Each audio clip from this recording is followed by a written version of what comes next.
Esta noche te invitamos a adentrarte en relatos que te helarán la sangre y no te dejarán dormir. Antes de comenzar te pedimos de favor que te suscribas al canal y nos dejes un comentario diciéndonos desde dónde nos escuchas. Tu apoyo es muy importante para que este espacio siga creciendo. Ahora sí, apaga la luz, sube el volumen y prepárate, porque esto apenas comienza. Mi nombre es Miguel, y lo que voy a contarles sucedió hace algunos años en el pequeño pueblo donde vivo, aquí en el sur de Veracruz. Era una noche de octubre, de esas que nunca se olvidan. El clima había estado raro todo el día, con un calor pegajoso que no se iba ni con el viento. Mi esposa Elisa había preparado café y sacado pan dulce para la cena. Algo sencillo porque ninguno de los tres teníamos mucho apetito con ese calor. Nuestra hija Carla, que en ese entonces tenía como 6 años, estaba sentada en su silla alta, mojando su concha en el café con leche que le habíamos preparado. Elisa y yo platicábamos de cosas del día mientras comíamos, cuando de repente el cielo se puso completamente negro. No fue algo gradual. Fue como si alguien hubiera apagado una luz. En cuestión de minutos, empezó a caer una lluvia tan fuerte que el ruido en el techo de lámina casi no nos dejaba escucharnos. Los relámpagos iluminaban toda la cocina cada pocos segundos, y el viento soplaba con tanta fuerza que hacía crujir las paredes de madera de nuestra casa. Elisa se levantó para cerrar mejor la ventana de la cocina, porque el agua empezaba a colarse. Yo me quedé con Carla, tratando de calmarla porque se estaba asustando con los truenos. Le decía que no pasaba nada, que solo era agua del cielo, pero la verdad es que hasta yo me sentía incómodo. Había algo en el ambiente que no estaba bien. Seguimos cenando, aunque ya más callados.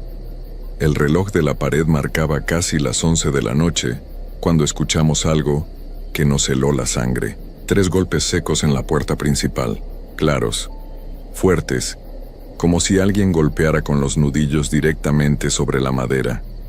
Elisa me miró con los ojos muy abiertos. Yo me quedé quieto, con la taza de café a medio camino hacia mi boca. Debe ser el viento, dije, aunque en el fondo sabía que no era cierto. El viento no golpea así. El viento no toca la puerta con ese ritmo tan preciso, tan humano. Esperamos unos segundos en silencio, escuchando solo la lluvia y los truenos a lo lejos. Carla había dejado de comer y nos miraba a los dos, como sintiendo que algo malo pasaba.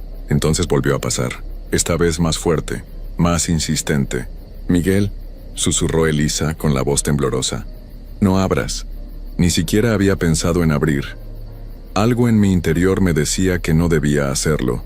Nadie venía a visitarnos a esas horas, y menos con una tormenta así.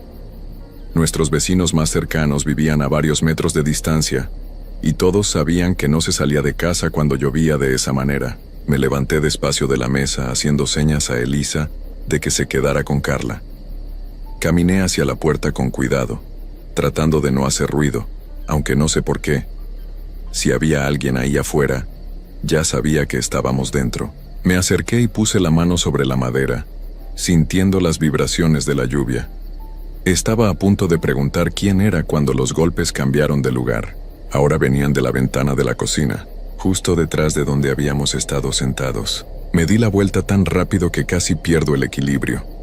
Elisa ya estaba de pie, con Carla apretada contra su pecho, y las dos miraban hacia la ventana de la cocina con una expresión de terror que nunca voy a olvidar. La ventana tiene una cortina delgada de tela blanca, de esas que dejan pasar la luz pero no permiten ver bien hacia adentro. Pero esa noche, con los relámpagos iluminando todo desde afuera, podíamos ver una sombra del otro lado del vidrio. Era la figura de una mujer. Estaba completamente inmóvil, parada justo frente a la ventana, tan cerca del cristal que podía distinguir los contornos de su cuerpo. Estaba empapada, eso era evidente. Su ropa se pegaba a su cuerpo, y el agua escurría por todas partes. Pero lo que más me perturbó fue que no se movía en absoluto. No temblaba por el frío, no se limpiaba la cara, no tocaba de nuevo. Solo estaba ahí, parada, observándonos.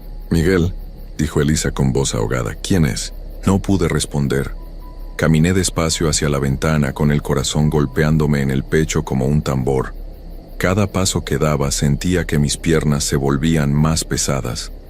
Algo dentro de mí me gritaba que no me acercara, que me alejara, pero necesitaba ver quién era. Necesitaba saber qué quería. Cuando llegué a medio metro de la ventana, un relámpago iluminó todo por un segundo completo. Y en ese segundo, pude verla mejor. Su cabello era largo y oscuro, pegado a su cara y cuello por la lluvia. Su piel se veía pálida, casi gris. Y aunque no podía distinguir bien sus rasgos, sentía sus ojos. Los sentía clavados en mí, penetrando a través de la cortina, del vidrio, del espacio entre nosotros. Me quedé paralizado. No podía moverme, no podía respirar. Entonces Elisa soltó un gemido detrás de mí, un sonido de miedo puro que me sacó del trance. Me di la vuelta rápidamente y vi que Carla había volteado a ver la ventana.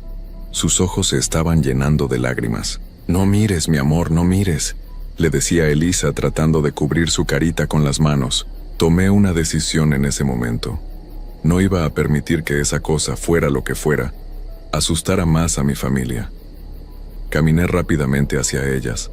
Las tomé a ambas y empecé a llevarlas hacia nuestra recámara, que estaba al fondo de la casa. Mientras retrocedíamos, no le quité los ojos a la ventana de la cocina. La figura seguía ahí, inmóvil, observándonos. Sentía que si dejaba de mirarla aunque fuera un segundo, algo terrible iba a pasar. Estábamos a punto de llegar a la puerta de la recámara, cuando otro relámpago iluminó la cocina, y esta vez pude verle la cara. No puedo describirla completamente porque mi mente se niega a recordar los detalles exactos. Pero vi sus ojos. Brillaban con una luz que no era natural, como si tuvieran fuego adentro. Y su boca se estaba abriendo lentamente en una sonrisa que no era normal. Era demasiado amplia, demasiado lenta, como si no supiera bien cómo sonreír, como si estuviera copiando algo que había visto pero sin entender qué significaba. «Adentro ahora», dije con voz ronca, empujando a Elisa y a Carla hacia la recámara. Entramos los tres y cerré la puerta de un golpe, echando el seguro con manos temblorosas. Elisa corrió hacia las dos ventanas que teníamos en el cuarto y las cerró, asegurándose de que los pestillos estuvieran bien puestos. Carla estaba llorando ahora, con sollozos entrecortados que me partían el corazón. «¿Qué es eso, papá? ¿Qué es eso?», preguntaba entre lágrimas. No sabía qué decirle, no sabía qué era, solo sabía que teníamos que protegernos. Busqué algo con que defenderme. En la esquina del cuarto teníamos algunas herramientas que había dejado ahí días atrás, cuando estaba arreglando una tabla del piso. Agarré un tubo de metal, de esos que se usan para las tuberías. No era gran cosa, pero era lo único que tenía a la mano. «Miguel, eso no va a servir», me dijo Elisa con voz firme pero temblorosa. Estaba sentada en la cama con Carla en sus brazos, meciéndola suavemente. «Es lo único que tenemos», respondí apretando el tubo con fuerza. No entiendes», insistió ella. Y había algo en sus ojos que nunca había visto antes. Una certeza absoluta. Esa mujer no es de este mundo. No es alguien a quien puedas golpear o asustar. Lo que está afuera no es humano. Sus palabras me cayeron como un balde de agua fría. Quería discutir, quería decirle que estaba exagerando, pero en el fondo yo también lo sabía. Había algo profundamente equivocado en esa figura, en la forma en que se movía, en cómo nos miraba, en esa sonrisa horrible. «Entonces, ¿qué hacemos?», pregunté sintiendo que mi voz se quebraba. Elisa se levantó con Carla todavía en brazos y caminó hacia el pequeño buró que teníamos junto a la cama. Abrió el cajón y sacó nuestra Biblia, un libro viejo que había sido de su abuela. Lo sostuvo contra su pecho como si fuera un escudo. «Oramos», dijo simplemente. «Es lo único que nos va a proteger. Tenemos que pedir protección, Miguel. Tenemos que tener fe». Asentí, aunque nunca había sido muy religioso, pero en ese momento, con el miedo apretándome la garganta y mi hija llorando en brazos de su madre, hubiera hecho cualquier cosa. Elisa se sentó en la cama y abrió la Biblia. Comenzó a leer en voz alta primero los salmos. Su voz era clara y fuerte, más fuerte de lo que había esperado dada la situación. Leía con convicción, con poder. «El Señor es mi luz y mi salvación. ¿A quién temeré? El Señor es la fortaleza de mi vida. ¿De quién he de atemorizarme? Y entonces comenzaron los golpes. Esta vez no eran solo en una puerta o en una ventana. Eran por todas partes. En la puerta de nuestra recámara, en las 2 ventanas, en las paredes. Golpes fuertes, desesperados, como si algo estuviera tratando de entrar con todas sus fuerzas. El sonido era ensordecedor, incluso por encima de la tormenta que seguía rugiendo afuera. Carla empezó a gritar, tapándose los oídos con las manos. Yo me acerqué a la puerta, sosteniendo el tubo de metal, aunque sabía que era inútil. La puerta temblaba con cada golpe. El seguro se sacudía. Podía ver la madera doblándose ligeramente con cada impacto. Pensé que iba a romperse en cualquier momento. «¡Sigue leyendo!», le grité a Elisa por encima del ruido. Ella continuó, ahora con el libro de Mateo, su voz elevándose aún más, compitiendo contra los golpes, contra el miedo, contra todo. «No temas, porque yo estoy contigo. No desmayes, porque yo soy tu Dios que te fortalezco. Siempre te ayudaré, siempre te sustentaré». Los golpes se intensificaron. Ahora eran tan rápidos que parecían un solo sonido continuo. Las ventanas traqueteaban en sus marcos. Uno de los vidrios empezó a agrietarse. Me arrodillé junto a la cama, aún sosteniendo el tubo, y comencé a rezar también. No sabía bien qué decir, así que solo repetía las palabras que Elisa leía, añadiendo mis propias súplicas desesperadas. «Por favor, protégenos, protege a mi familia. No permitas que esa cosa entre, por favor». No sé cuánto tiempo pasó. Pudieron ser 10 minutos, pudieron ser 30. El tiempo dejó de tener sentido. Solo existíamos nosotros 3 en esa habitación, orando con todas nuestras fuerzas, mientras algo terrible trataba de entrar. La voz de Elisa se hacía más y más fuerte, más segura. Era como si algo más hablara a través de ella, como si cada palabra tuviera un peso real, un poder verdadero. Y entonces, de repente, todo se detuvo. El silencio fue tan abrupto que por un momento pensé que me había quedado sordo. Los golpes cesaron de golpe, como si alguien hubiera apretado un botón para apagarlos. La lluvia seguía cayendo afuera, pero ahora sonaba lejana, casi tranquila. Nos quedamos los 3 congelados, sin atrevernos siquiera a respirar. Elisa había dejado de leer, pero mantenía la Biblia abierta sobre su regazo, sus manos temblando ligeramente. Carla se había quedado callada, con la carita escondida en el cuello de su madre. Pasaron varios segundos, tal vez 1 minuto. Nada se movía, nada sonaba excepto la lluvia. «¿Se fue?», susurró Elisa mirándome con los ojos llenos de lágrimas. No respondí. Todavía apretaba el tubo de metal entre mis manos tan fuerte que me dolían los nudillos. Me levanté despacio, con las piernas entumecidas por haber estado arrodillado tanto tiempo. «Voy a revisar», dije con voz ronca. «No, Miguel, por favor, no», rogó Elisa. «Tengo que hacerlo, tengo que saber si todavía está ahí». Me acerqué a la puerta de la recámara con pasos lentos. Cada músculo de mi cuerpo estaba tenso, listo para reaccionar ante cualquier cosa. Puse la mano sobre el seguro y respiré hondo antes de abrirlo. El clic del pestillo sonó terriblemente fuerte en el silencio. Abrí la puerta apenas unos centímetros, asomándome con cuidado. El pasillo estaba oscuro y vacío. La luz de la cocina seguía encendida al fondo, proyectando un rectángulo amarillento sobre el piso de madera. Abrí la puerta completamente y salí al pasillo. Cada paso que daba hacia la cocina sentía como si caminara sobre hielo delgado, como si en cualquier momento algo fuera a aparecer frente a mí. Llegué a la cocina y miré inmediatamente hacia la ventana. No había nadie. La cortina blanca se movía ligeramente por el aire que entraba por las rendijas, pero no había ninguna figura detrás del vidrio, ninguna sombra, nada. Caminé hasta la ventana y miré directamente a través del cristal hacia afuera. La lluvia había disminuido un poco, lo suficiente para poder ver el patio trasero iluminado por los relámpagos ocasionales. No había absolutamente nada ahí, pero tenía que estar seguro. Fui hasta la puerta principal, la abrí y salí bajo la lluvia. El agua fría me golpeó la cara y el cuerpo, empapándome en segundos. No me importó. Necesitaba revisar alrededor de toda la casa. Caminé por el lado izquierdo, enfocando la vista en cada sombra, en cada rincón. Nada. Llegué hasta la parte trasera, donde estaba la ventana de la cocina. Busqué huellas en el barro, señales de que alguien había estado ahí parado. No había nada. El suelo estaba completamente liso, como si nadie hubiera pisado ahí en horas. La lluvia había borrado cualquier rastro que pudiera haber existido. Di la vuelta completa a la casa, revisando cada ventana, cada puerta, cada espacio donde alguien pudiera esconderse. No encontré absolutamente nada. Era como si esa mujer nunca hubiera existido. Pero yo la había visto. Elisa la había visto. Los dos sabíamos que había estado ahí. Regresé adentro chorreando agua por todas partes. Cerré la puerta principal y eché todos los seguros, incluso los que nunca usábamos.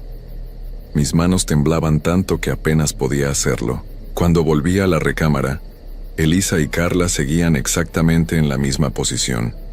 Mi esposa me miró con ojos esperanzados y aterrados al mismo tiempo. «No está», dije. «Se fue, no hay nadie afuera». Elisa dejó escapar un suspiro largo y profundo, cerrando los ojos. Apretó a Carla contra su pecho y comenzó a llorar en silencio, lágrimas de alivio y agotamiento. Esa noche ninguno de los tres pudo dormir. Nos quedamos juntos en la cama, con todas las luces de la casa encendidas, esperando a que amaneciera. Carla finalmente se quedó dormida entre nosotros, pero Elisa y yo nos mantuvimos despiertos, escuchando cada sonido, cada crujido de la casa. Nunca volvimos a ver a esa mujer. Nunca supimos qué era o qué quería. En los días siguientes, hablé con algunos vecinos del pueblo sobre lo que había pasado. La mayoría me escuchó en silencio, con caras serias. Don Tomás, un señor mayor que ha vivido aquí toda su vida, me dijo que a veces aparecen cosas así durante las tormentas. Almas perdidas, las llamó. Entes que vagan sin rumbo, buscando algo que nunca van a encontrar. No sé si eso es verdad. No sé qué era esa mujer o de dónde vino. Lo único que sé con certeza es que las oraciones de Elisa nos salvaron esa noche. Su fe, su fuerza, su convicción de que había algo más poderoso que esa presencia oscura que nos acechaba. Desde aquella noche, todo cambió para nosotros. Cada vez que hay tormenta, siento un nudo en el estómago. Cada vez que escucho un golpe inesperado en la puerta o ventana, mi corazón se acelera. La sensación de seguridad que tenía en mi propia casa desapareció esa noche y nunca ha regresado del todo. Pero también algo bueno surgió de eso. Ahora oramos juntos todas las noches antes de dormir. Carla ya aprendió las oraciones que Elisa leyó aquella noche. Nuestra Biblia siempre está sobre el buró, al alcance de la mano. Y aunque todavía siento miedo cuando llueve fuerte, también siento algo más. Siento fe. Siento que hay fuerzas en este mundo que no entendemos, cosas que van más allá de lo que podemos ver o tocar. Pero también sé que hay protección para quienes la buscan. Hay luz incluso en la oscuridad más profunda. Solo hay que saber dónde encontrarla. Y rezar, siempre rezar. Esta es la historia de Lázaro, un chico de 13 años que vivía en un pueblo pequeño del norte de Veracruz. Era el año 2003, y como cada Semana Santa, sus primos de la Ciudad de México llegaban de visita. Lázaro tenía 2 hermanos, Marvin y Lucas, y los 3 esperaban con ansias esos días porque significaban aventuras, risas y, sobre todo, ir al río. Los primos que llegaban de la ciudad se llamaban Daniel, que era el mayor de todos y tenía 15 años, y Roberto, que tenía la misma edad que Lázaro. Ellos 2 eran hermanos y vivían en un departamento en la Ciudad de México, así que para ellos venir al pueblo era como entrar a otro mundo lleno de naturaleza y libertad. El río Pantepec era su lugar favorito. Quedaba a 45 minutos caminando desde su casa, pero ellos siempre iban en bicicleta para llegar más rápido. El agua era cristalina y fría, perfecta para escapar del calor que pegaba fuerte en esas fechas. La mamá de Lázaro les preparaba tortitas o les daba dulces para que llevaran, y ellos pasaban horas jugando, nadando y explorando las orillas. Ese día en particular había sido perfecto. El sol brillaba, el agua estaba deliciosa y todos se la pasaron increíble. Daniel y Roberto no podían creer lo limpia que estaba el agua comparada con cualquier cosa que hubieran visto en la ciudad. Pero como suele pasar cuando uno se divierte mucho, El tiempo voló sin que se dieran cuenta. Cuando finalmente decidieron que era hora de regresar, el sol ya empezaba a esconderse detrás de los cerros. El cielo se pintó de naranja y morado, y las sombras comenzaron a crecer entre los árboles. Marvin fue el primero en notar el problema. Su bicicleta tenía la llanta ponchada. Una espina grande de cornizuelo se había enterrado en la goma y el aire se había escapado por completo. No había forma de arreglarlo ahí mismo. Los muchachos se miraron entre ellos, preocupados. Sabían que sus papás no les gustaba que anduvieran fuera cuando oscurecía, pero ya era tarde para evitarlo. Decidieron que lo mejor era caminar todos juntos, empujando la bicicleta de Marvin. Así al menos estarían acompañados. Al principio no les preocupó mucho. Conocían bien el camino, lo habían recorrido 1000 veces. Pero conforme avanzaban y la luz se iba, el ambiente cambió.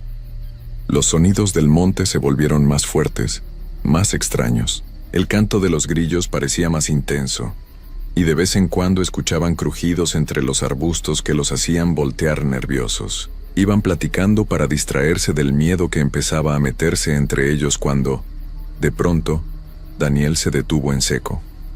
Se quedó quieto como estatua, con los ojos fijos hacia un punto en el monte. Los demás frenaron también, confundidos. Lázaro le preguntó qué pasaba, pero Daniel no respondió de inmediato.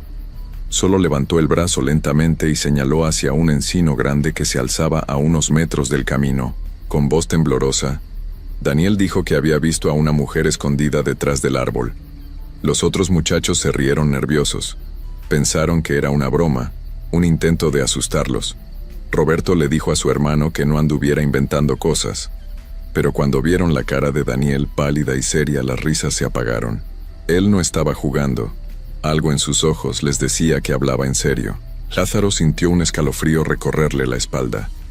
Miró hacia el encino, tratando de ver algo entre las sombras, pero desde donde estaban, todo lucía normal. Solo era un árbol grande en medio de la oscuridad. Aún así, algo en el aire había cambiado. Se sentía pesado, como si de repente les costara más trabajo respirar. El silencio también era diferente, más espeso, más presente. Marvin, tratando de parecer valiente, sugirió que se acercaran para demostrar que no había nada.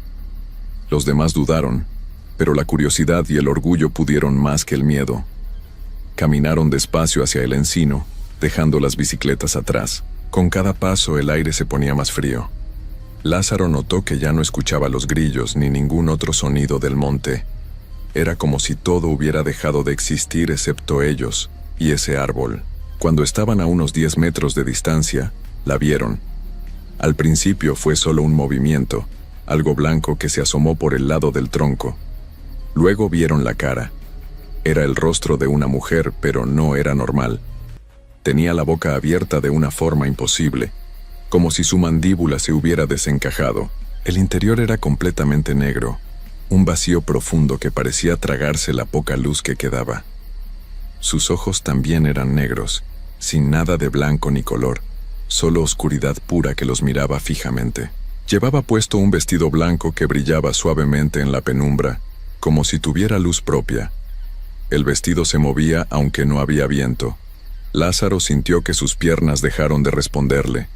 Quería correr, gritar, hacer algo, pero su cuerpo no le obedecía. Los demás tampoco se movían. Todos estaban paralizados, mirando esa figura que no debería estar ahí, que no podía ser real, pero lo era. El tiempo pareció detenerse.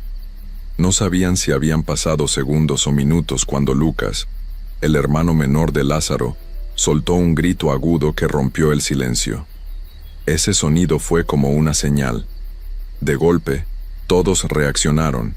Salieron corriendo sin mirar atrás, dejando las bicicletas tiradas en el camino. Corrieron como nunca antes lo habían hecho, con el corazón latiéndoles tan fuerte que sentían que se les iba a salir del pecho. Corrieron sin parar hasta que sus piernas ya no aguantaron más. Tuvieron que detenerse para recuperar el aire, doblados sobre sí mismos, jadeando. Cuando finalmente pudieron hablar, todos empezaron a decir al mismo tiempo lo que habían visto. Trataban de convencerse de que había sido su imaginación, que el miedo les había hecho ver cosas, pero todos habían visto lo mismo. Esa cara, esa boca, esos ojos. Roberto le preguntaba a su hermano Daniel una y otra vez qué había sido eso, como si Daniel tuviera alguna respuesta. Pero Daniel solo negaba con la cabeza, todavía con los ojos muy abiertos por el shock. Lázaro miró hacia atrás por el camino oscuro que acababan de dejar atrás. Ya no se veía nada, solo sombras. Empezaban a calmarse un poco cuando Lucas señaló hacia adelante y todos voltearon. Ahí estaba otra vez, la mujer del vestido blanco. Esta vez estaba a unos 30 metros frente a ellos, parada en medio del camino. Desde esa distancia podían verla mejor, aunque eso solo hizo que el terror aumentara. El vestido blanco le llegaba hasta donde deberían estar sus pies, pero sus pies no tocaban el suelo. Flotaba. Estaba suspendida a unos centímetros de la tierra, completamente inmóvil. Su cabello era largo, muy largo, y negro como la noche. Caía despeinado sobre sus hombros y espalda, moviéndose levemente como si estuviera bajo el agua. Pero lo más perturbador era que no los miraba. Estaba de frente a ellos, pero sus ojos negros miraban al vacío, como si estuviera viendo algo que ellos no podían ver. Como si ni siquiera supiera que estaban ahí. Nadie se atrevió a moverse. Apenas respiraban. El silencio era total, absoluto. No había viento, no había animales, no había nada más que ellos y esa figura que no debería existir. Lázaro podía escuchar su propio corazón latiendo en sus oídos, tan fuerte que pensó que la mujer lo escucharía. Entonces ella abrió la boca. No fue un movimiento rápido, fue lento, doloroso de ver. Su mandíbula se fue abriendo más y más, mucho más de lo humanamente posible, hasta que esa oscuridad interior volvió a aparecer, y de ahí salió un sonido que Lázaro jamás olvidaría. Era un grito, pero también un lamento. Tenía dolor, tristeza profunda, desesperación, pero también había algo más oscuro, algo que no podía describirse con palabras. Era agudo y grave al mismo tiempo. Imposible, pero real. El sonido no venía solo de ella. Parecía venir de todas partes, del monte, de la tierra, del cielo. Los rodeó, los atravesó, se metió dentro de ellos. Lázaro sintió como cada pelo de su cuerpo se erizó. Sus manos temblaban sin control. Quiso taparse los oídos, pero no pudo mover los brazos. El lamento duraba y duraba, interminable, creciendo en intensidad hasta que sintió que su cabeza iba a explotar. Roberto se había llevado las manos a la cabeza, y Daniel tenía los ojos cerrados con fuerza, como tratando de bloquear todo, y entonces, tan de repente como había empezado, el sonido paró. El silencio que siguió fue aún peor. La figura comenzó a moverse, no caminaba, se deslizaba. Flotando a centímetros del suelo, empezó a alejarse hacia el monte. Pasó entre los arbustos sin tocarlos, atravesó ramas como si fueran humo. Seguía sin mirarlos, con esa mirada perdida fija al frente, mientras se adentraba en la oscuridad del bosque. Los muchachos la vieron alejarse cada vez más tenue, hasta que el blanco de su vestido se confundió con las sombras y desapareció por completo. Aún después de que se fue, ninguno se movió.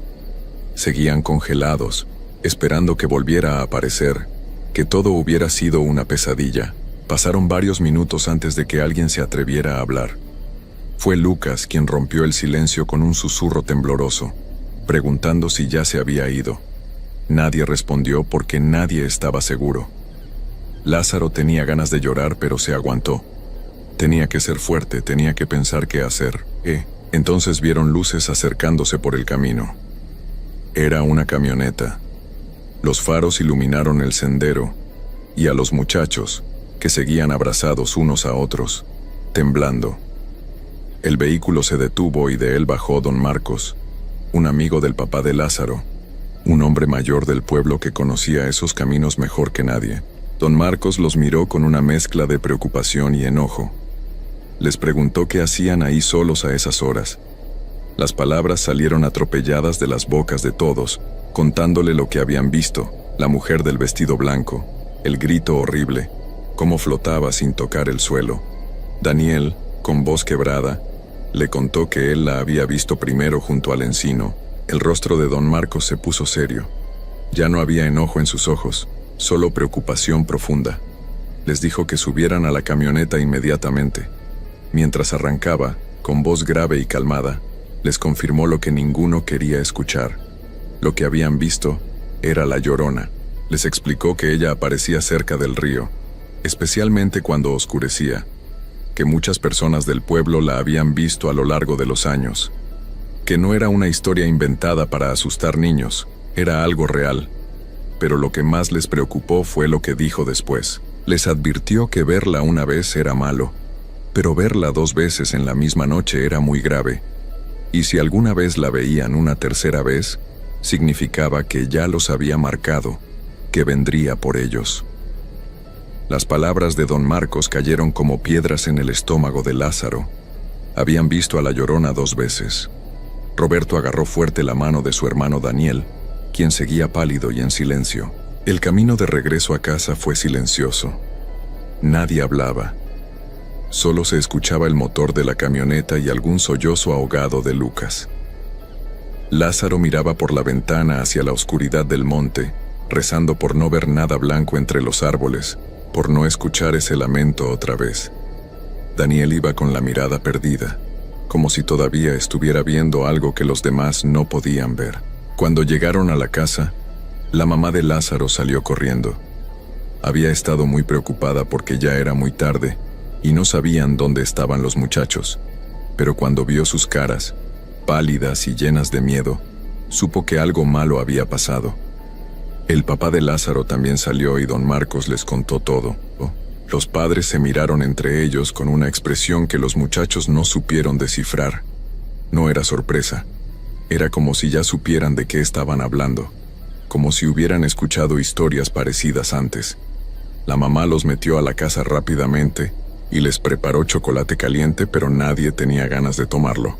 Daniel, el primo mayor, estaba peor que todos. Tenía la piel muy pálida, casi gris. Le sudaba la frente a pesar de que no hacía calor.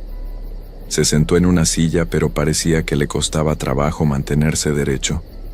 Temblaba sin parar y sus ojos tenían una mirada perdida, como si estuviera viendo algo que los demás no podían ver. Roberto se quedó junto a su hermano, agarrándole la mano, asustado por cómo se veía. El papá de Lázaro se acercó a Daniel y le tocó la frente. Estaba helado. Movió la cabeza con preocupación y le dijo a su esposa que el muchacho se había espantado. Lázaro había escuchado esa palabra antes, pero nunca había visto a alguien realmente espantado. Su papá le explicó que cuando una persona se asusta mucho, especialmente si ve algo que no es de este mundo, una parte de su espíritu se queda atrapada en el lugar del susto. La persona queda incompleta, como si le faltara algo por dentro. Por eso Daniel se veía tan mal, tan vacío. Había dejado parte de sí mismo junto al encino donde vieron a la Llorona por primera vez. Esa noche nadie durmió bien. Lázaro se quedó en su cuarto con sus hermanos y primos, todos juntos. Cada ruido de la casa los hacía saltar. Cada sombra que se movía con el viento afuera los ponía alertas. Daniel no dejaba de temblar y murmuraba cosas que no tenían sentido. A veces parecía que hablaba con alguien que no estaba ahí. Roberto no se separaba de su hermano, tratando de calmarlo, pero nada parecía funcionar. Cuando finalmente amaneció, el alivio fue enorme. La luz del día hacía que todo pareciera menos aterrador, aunque el miedo seguía ahí, escondido en algún rincón de sus mentes. El papá de Lázaro no había dormido tampoco. Había pasado la noche preparando lo que necesitaban para ayudar a Daniel. Después del desayuno, reunió a todos los muchachos y les dijo que tenían que regresar a los lugares donde habían visto a la Llorona. Tenían que levantar el espanto de Daniel. Lázaro sintió que el corazón se le bajaba a los pies. No quería volver ahí, nunca más. Roberto tampoco quería, especialmente porque su hermano apenas podía caminar. Pero su papá les aseguró que de día era seguro, que ella solo aparecía de noche. Subieron a la camioneta y regresaron por el mismo camino que habían recorrido huyendo la noche anterior. A la luz del día, todo se veía diferente, normal. Era difícil creer que en ese mismo lugar habían vivido el peor susto de sus vidas. Encontraron las bicicletas tiradas donde las habían dejado. Seguían ahí, intactas. Primero fueron al lugar del segundo encuentro, donde la habían visto flotar en medio del camino. El papá de Lázaro sacó unas plantas que había traído. Dijo que se llamaban hierba de negro y que servían para estos casos. Se arrodilló en el suelo exactamente donde había estado la Llorona. Con las plantas en la mano, empezó a golpear el suelo suavemente mientras repetía el nombre completo de Daniel una y otra vez. Su voz era firme y segura. Decía: Daniel, Daniel, regresa, vuelve a tu cuerpo. Le pedía a su espíritu que regresara, que volviera a su cuerpo, que ya no tenía que quedarse ahí. Lo repitió muchas veces, golpeando el suelo con las hierbas en un ritmo constante. Lázaro observaba en silencio. Roberto tenía a su hermano agarrado del brazo, sosteniéndolo porque Daniel apenas podía mantenerse de pie. Había algo en la forma en que su papá hacía el ritual que lo tranquilizaba. Era como si supiera exactamente lo que estaba haciendo, como si hubiera hecho esto antes. Después de varios minutos, se levantó y caminó hacia el encino, el lugar del primer encuentro. Ahí repitió el proceso.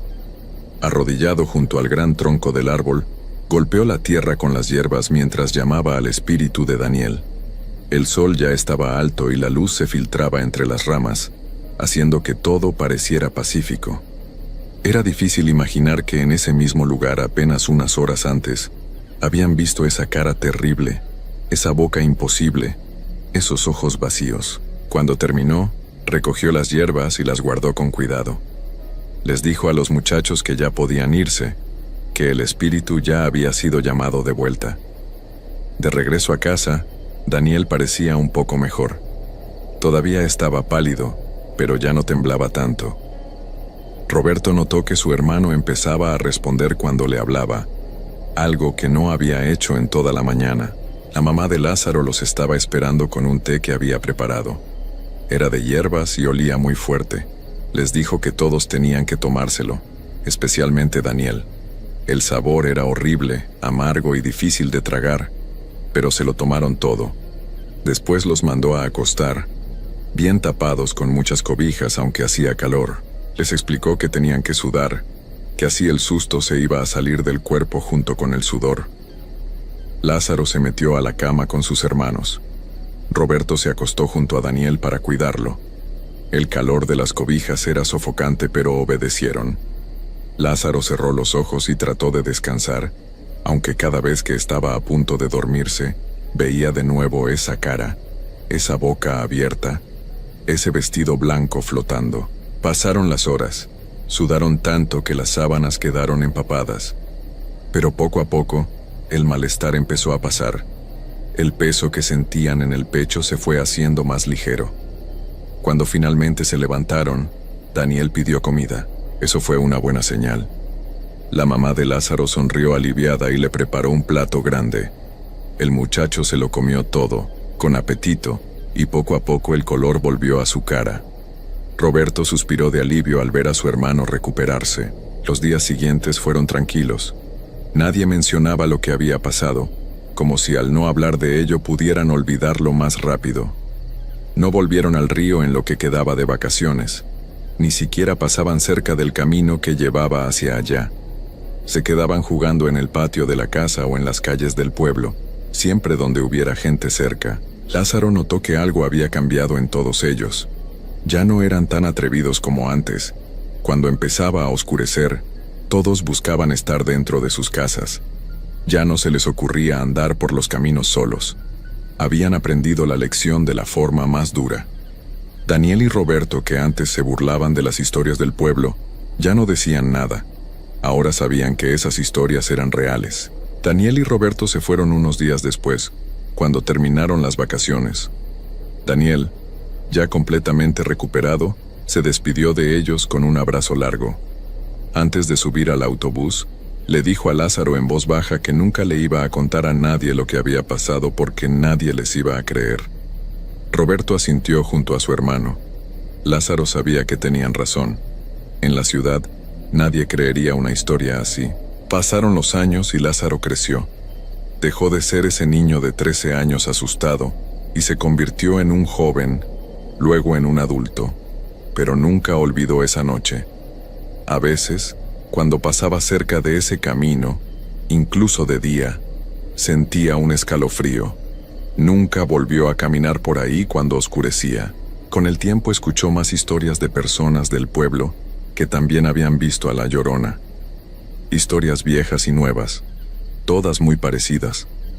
Una mujer de blanco que flotaba cerca del río, un lamento que helaba la sangre, una presencia que no era de este mundo. Ya no eran solo cuentos para asustar niños.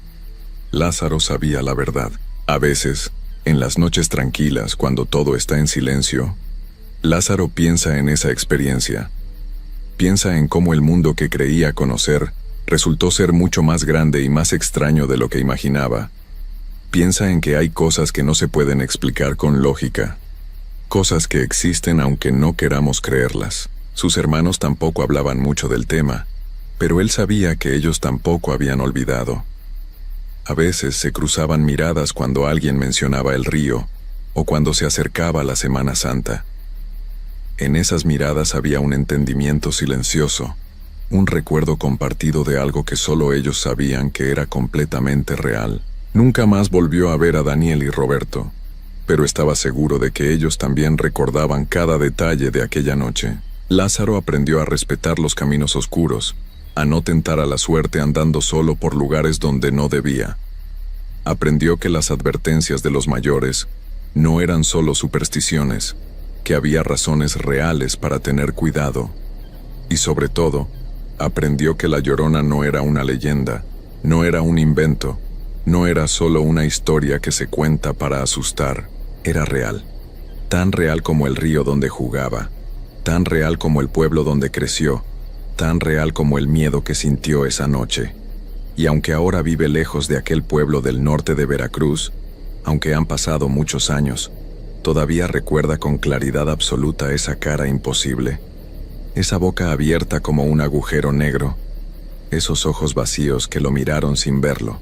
Por eso, cuando alguien le pregunta si cree en las leyendas, si cree en cosas sobrenaturales, Lázaro solo sonríe y dice que hay cosas en el mundo que es mejor no buscar, que si alguna vez están caminando de noche y escuchan un lamento extraño a lo lejos, si ven algo blanco flotando entre los árboles, lo mejor que pueden hacer es correr rápido y no mirar atrás, porque algunas cosas no necesitan ser entendidas, solo necesitan ser evitadas, y la Llorona es una de ellas.